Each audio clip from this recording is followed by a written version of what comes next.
मेहंदीपुर के बालाजी की कथा सुनाते हैं, पावन कथा सुनाते हैं। घाटे वाले सब भक्तों के कष्ट मिटाते हैं, हम कथा सुनाते हैं।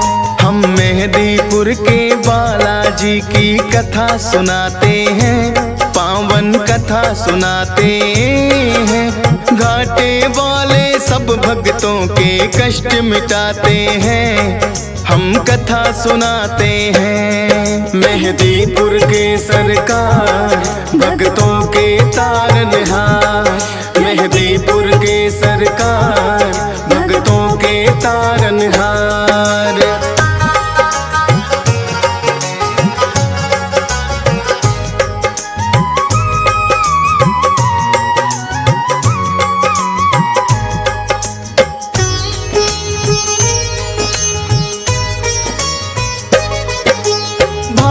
में जाना माना परदेश है राजस्थान, दौसा जिले में मेहंदीपुर बाबा का पावन धाम। दो पहाड़ियों के बीच में है ये अद्भुत सा मंदिर, सबके संकट हरने की शक्ति है इसके अंदर।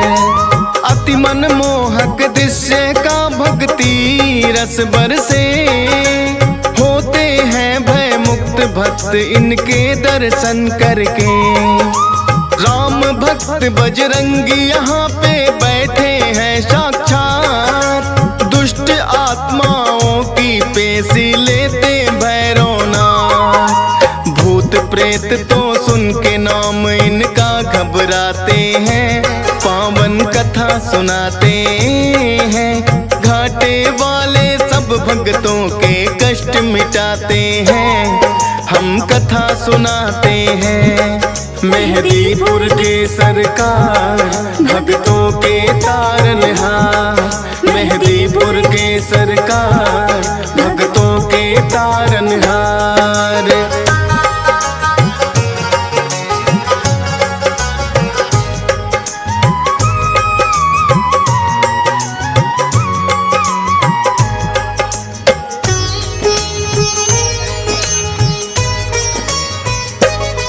प्राचीन काल में एक महंत थे जिसका नाम गणेश, बालाजी ने सपने में आ दिया उन्हें आदेश। हे महंत तुम मेरी सेवा को स्वीकार करो, करके पूजा इस स्थान की तुम साकार करो। की स्वीकार महंत ने उनको जो आज्ञा दी है, शक्तियां फिर तो आके यहाँ विराजी है। अद्भुत तीन शक्तियों का यहाँ पावन संगम है, माँ काली और भैरवनाथ यहाँ बालाजी हरदम है। दूर दूर से भक्त यहाँ दर्शन को आते हैं, पावन कथा सुनाते हैं। घाटे वाले सब भक्तों के कष्ट मिटाते हैं, हम कथा सुनाते हैं। मेहंदीपुर के सरकार भक्तों के तारनहार, मेहंदीपुर के सरकार भक्तों के तारनहार।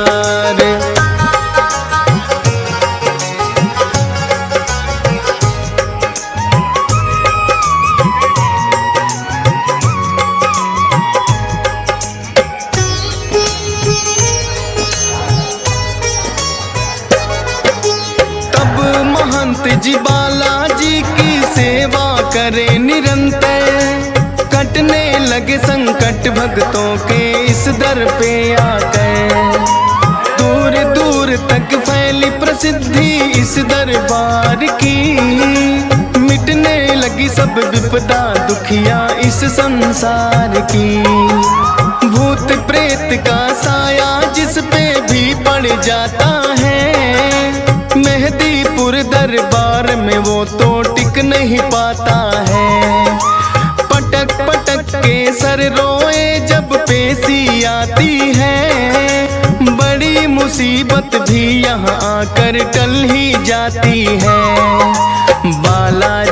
अपने भक्तों के कष्ट मिटाते हैं, पावन कथा सुनाते हैं। घाटे वाले सब भक्तों के कष्ट मिटाते हैं, हम कथा सुनाते हैं। मेहदीपुर के सरकार भक्तों के तारनहार, मेहदीपुर के सरकार भक्तों के तारनहार।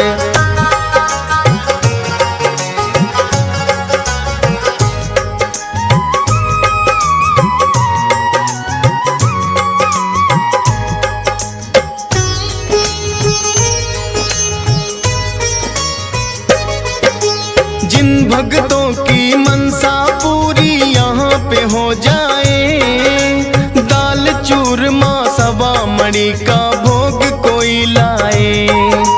मेहदीपुर बालाजी का है अद्भुत रूप निराला, भव्य बड़ा मंदिर है और कई बनी धर्मशाला।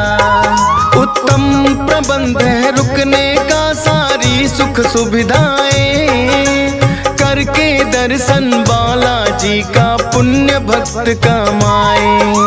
नीचे मंदिर बालाजी का, ऊपर माँ काली, माता को है भक्त बुलाते तीन पहाड़ी वाली। धन्य भाग यहाँ आकर भक्तों के हो जाते हैं, पावन कथा सुनाते हैं। घाटे वाले सब भक्तों के कष्ट मिटाते हैं, हम कथा सुनाते हैं। मेहदीपुर के सरकार भक्तों के तारनहार, मेहदीपुर के सरकार भक्तों के तारनहार।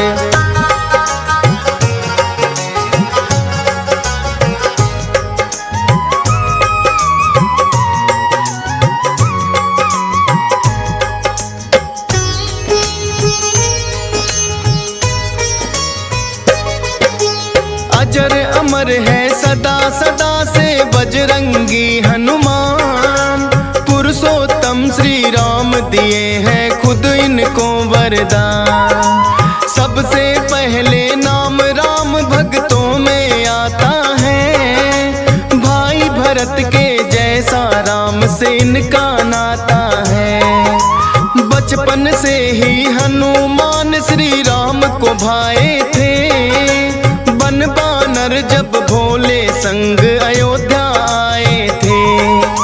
भोले जी ने हनुमान को ऐसा नाच नचाया, ये बानर तो मैं लूंगा श्री राम के मन में आया।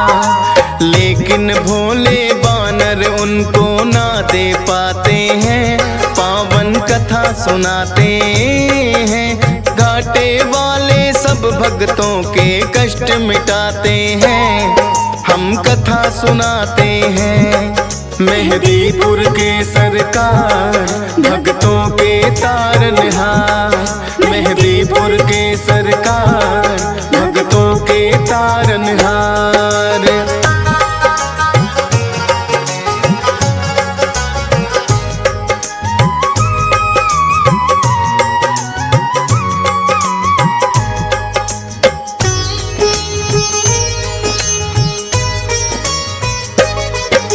श्री राम तो अड़ ही गए थे फिर अपनी जिद पर, बोले के मुझको लेना है बस वो ही बानर।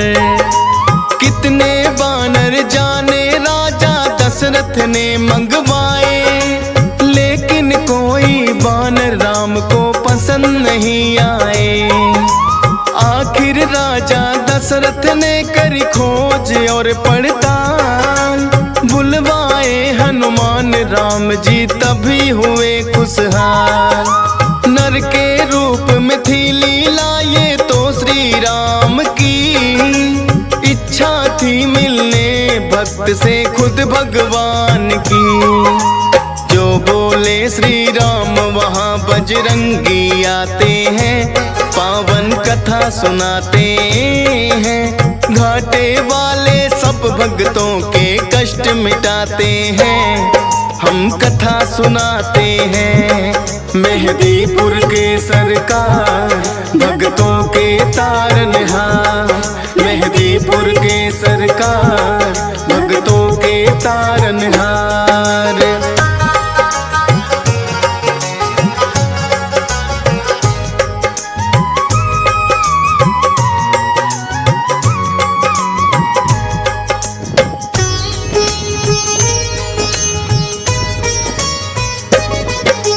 लेके जब वनवास वन में प्रभु श्री राम पधारे, आए हैं हनुमान श्री राम के काज सवारे।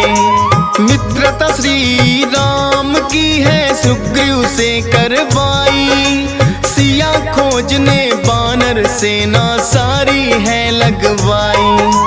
लेकिन सागर बनकर बाधक रास्ते में आया, जामवंत ने हनुमान को बल का याद कराया। विकसित हो गई काया